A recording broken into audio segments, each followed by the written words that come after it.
So ayun mga idol, start na natin yung Rusi. Ayan.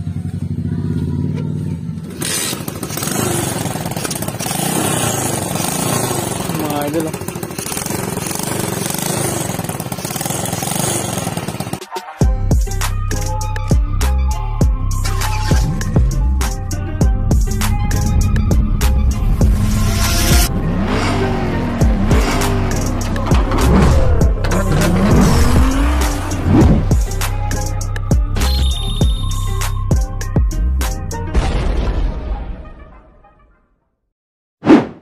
So mga idol, dito na tayo sa motor shop. Ayan, papagawa na natin yung gulong ng Rusi. Ayan, kawawa na. Pero malapit na natin ito i-build kasi headlight lang naman yung kulang nito mga lods. Siguro para magamit natin siya, headlight muna ng Honda Wave yung bibili natin. Saka na tayo mag-flat ng mga pairings. So re-repeat lang muna natin ito mga lods. So ayan.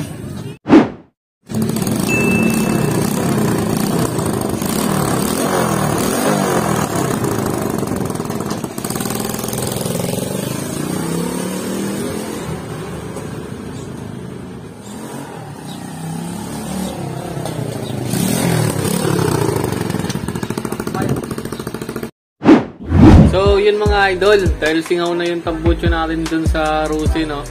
Kukuha tayo ng bago stock ng Honda Wave, tsaka yung head cowling ng Honda Wave. Kaya natin kumuha kasi second hand lang ito kukunin natin, and check ko rin yung head cowling ng kukunin natin kung okay pa, kaya yun yung ilalagay natin sa Rusi mga parts out na yung kukunin natin mga lods, kasi nakita ko lang ito sa marketplace sa Facebook. So yun mga idol, punta na natin, let's go!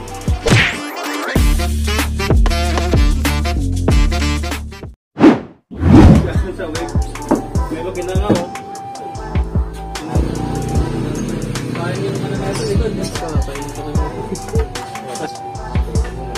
So yun mga idol, nakuha na tayo ng pipe tsaka yung mga ibang pairings kay Sir Eno. Mura lang natin nadali kay Sir Eno. Pati may bibibenta si Sir na bakit na 1K lang oh.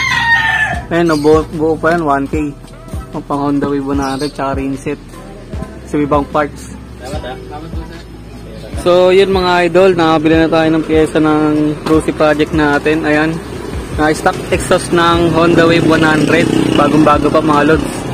Tapos stock pairings ng Honda Wave. Yung mga lang to pangharap mga lods. Tapos yung kinuha na rin natin yung head cowling niya, para titingin na lang tayo sa ibang nagbebenta ng parts ng Wave 100. So mga idol, uwi na kami, uwi ko lang to. Tapos may lakad pa kasi ako mamaya. Mag-dinelly works din tayo, and yun, update ko na lang kayo sa mga susunod na mga parts na ilalagay natin sa Rusi. Let's go!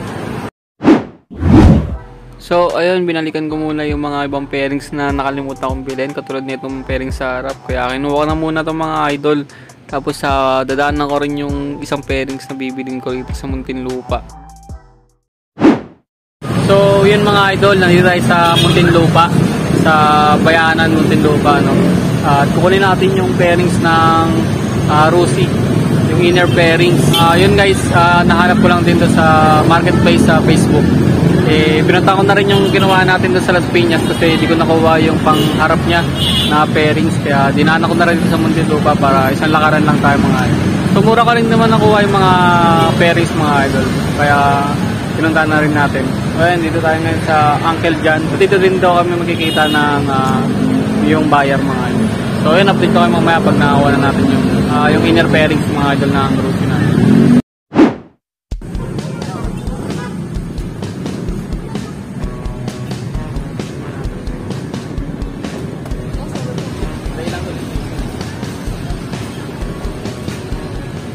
So yun guys, binigyan kami ni ate dito, yung nagtitinda lang dito sa gilid oh. Binigyan niya yung kanyang eco bag mga idol.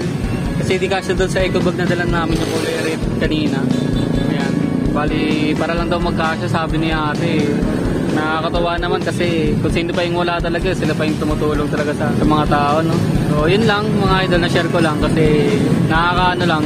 Siyempre yung mga ganang mga tao na-appreciate lang natin yung ginawa ni ate kasi alam niya natin na mahulog kasi yung pairings na binili natin yung malaki, no? Mahaba. Maliit lang yung eco bag na dala natin.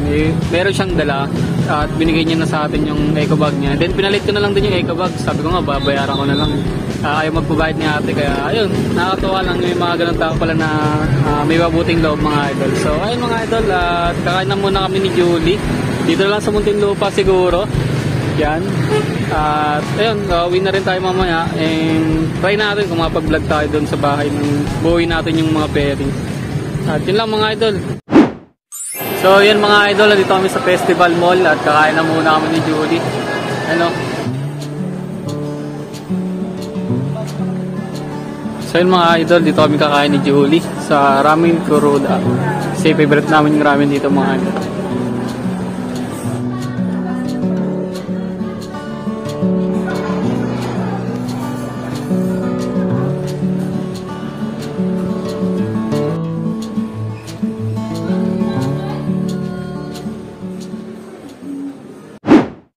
So yan mga idol, nalinisan natin yung pasyo, tapos nandito yung Rosie. Ito. So gagawin ko rito, magkapalit muna tayo ng exhaust kasi yan. Nagalaw na siya. Yan, maingay na siya. Utama na rin dito. Yan. Dahil may nabili naman tayong exhaust pang on the wave. Lagyan na natin to. Papalitan na natin mga idol. Yan mga lods, oh. Sira na yan. Singaw na yan.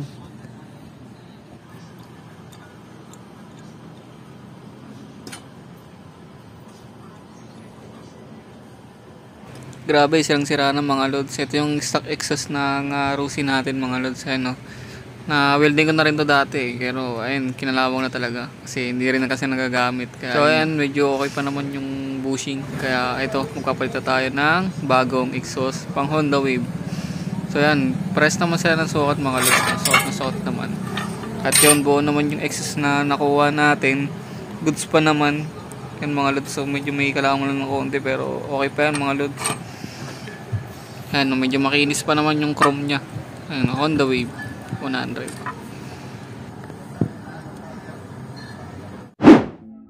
At yun mga idol, nakabit ko na yung kanyang exhaust na pang Honda Wave 100. Ayan, okay naman siya, sukat na sukat. Kaso yun nga lang yung sa foot peg nya, no, itong footrest ng Rosie ko, hindi siya swak dun sa may bracket ng exhaust. Kaya ginawa ko na lang ng paraan para maging okay siya, no. So yung mga idol, gusto yung exhaust na nabili natin, no. Ayun, narinig nyo naman, no, okay na yung tunog ng motor natin. At yung ginawan ko nga lang pala ng paraan yung no, yung bracket niya, nilagyan ko muna ng spring. Kasi bala ko naman na bumili ng footrest ng pang Honda Wave talaga. So ayan, wala naman siyang sabit, hindi siya nasabit sa preno, hindi rin naman nasabit sa swing arm, kaya goods na mga legs.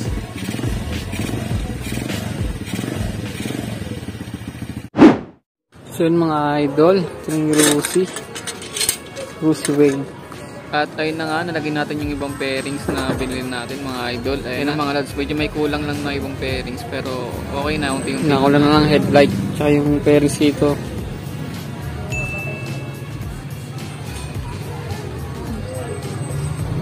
Ayun na, nalagay ko na rin yung kanyang pambutso.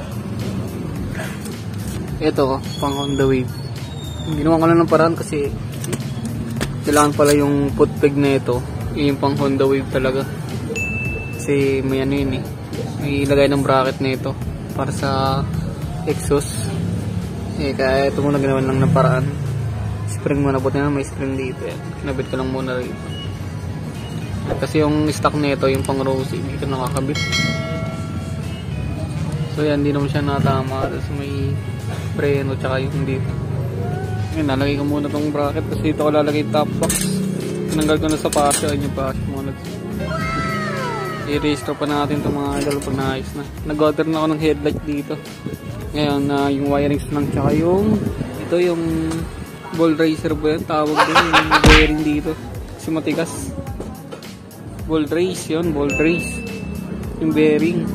Tigas kasi ito kailangan palitan na yung bearing. Alam ko may nabili na ako, hindi ko lang nga mahanap kung nasan ko nalagay.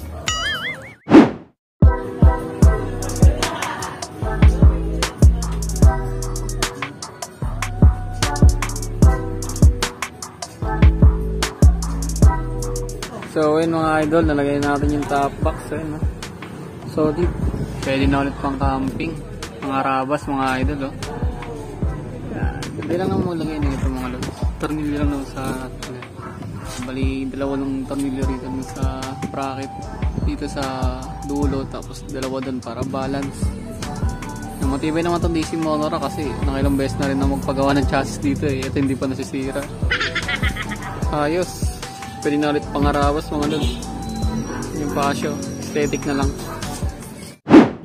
So, ayun mga idol, hanggang dito lang siguro yung vlog natin today. So, ayun lang muna yung mapapakita ko sa inyo dito sa Rusi project natin, no. So, ayun, may pangalan na nga pala siya, no. Ang pangalan niya ay si Sia. Tatawagin na lang natin siyang Sia mga idol kaysa sa Rusi kasi parang medyo pangit yung term kasi pag laging sinasabing Rusi, no, kasi sabihin ng ibang tao, ay, Rusi lang yung motor natin. So, ayun, wala naman sa akin yung brand. Basta yung motor, napag-perform ng maayos mga idol. Kasi itong motor na to, kaya inaayos ko kasi hindi ako iniwan ito nung time na lang ako mag-commute. Laking tulong talaga sa akin ito, kaya inaayos ko lang din, bumabawi lang din ako sa motor na to. Kaya kahit may motor na tayong bago, pinagtyagaan ko pa rin na ayusin to. Magagamit din naman kasi natin to sa susunod na mga camping natin na malalayo mga idol. At syempre mga rough road, hindi naman kasi natin pwede ipang rough road yung passion natin kasi medyo kawawa yung motor. Kaya yun lang, kailangan natin ng pangharabas sa motor, kaya bubawi ako dito sa Rusi natin. Yan, si Sia. Sia ang pangalan ng mga idol lang. So ayun, abangan nyo lang ibang upgrade natin dito sa Rusi. Meron na pala siya mga bagong pyesa ngayon. So sa susunod na video ko na siguro siya ipapakita kasi bibidyoan ko pa mga idol tsaka install pa natin yung mga ibang pyesa na nabili natin dito kay Sia. So ayun mga idol, kung natuwa kayo sa video natin mga idol at sa pag-install natin dito kay Sia, huwag sana nakalimutan mag-like, share, and subscribe sa channel natin sa Nelworks TV. Thank you!